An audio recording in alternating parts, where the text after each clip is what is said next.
Me za ka ce game da zaɓar Bola Ahmad Tunubu da aka yi? Na yi murna.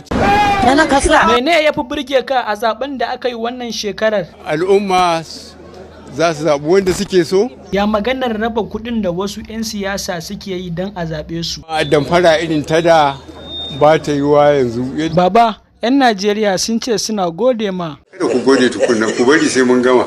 Me za ka ce game da mulkin Buhari? Sha wahala mun yi zance dan adam ba yi amma. Wanne jan kunne za ka yi wa 'yan Najeriya kafin ka sauka? Ku mai da hankali idan Allah ya kawo damana, mu noma abin da za mu ci. Idan damana ta wuce kuma ku samu sana'ar da za ku yi. Ku tabbata kun tura yaranku makaranta, kun fahimtar da su cewa duk abin da kake da shi ana iya kwace maka. Mu mun gama namu insha Allah, nan da watan 5 duk za mu koma gida. Muna fata a ci gaba da siyasa mai kyau.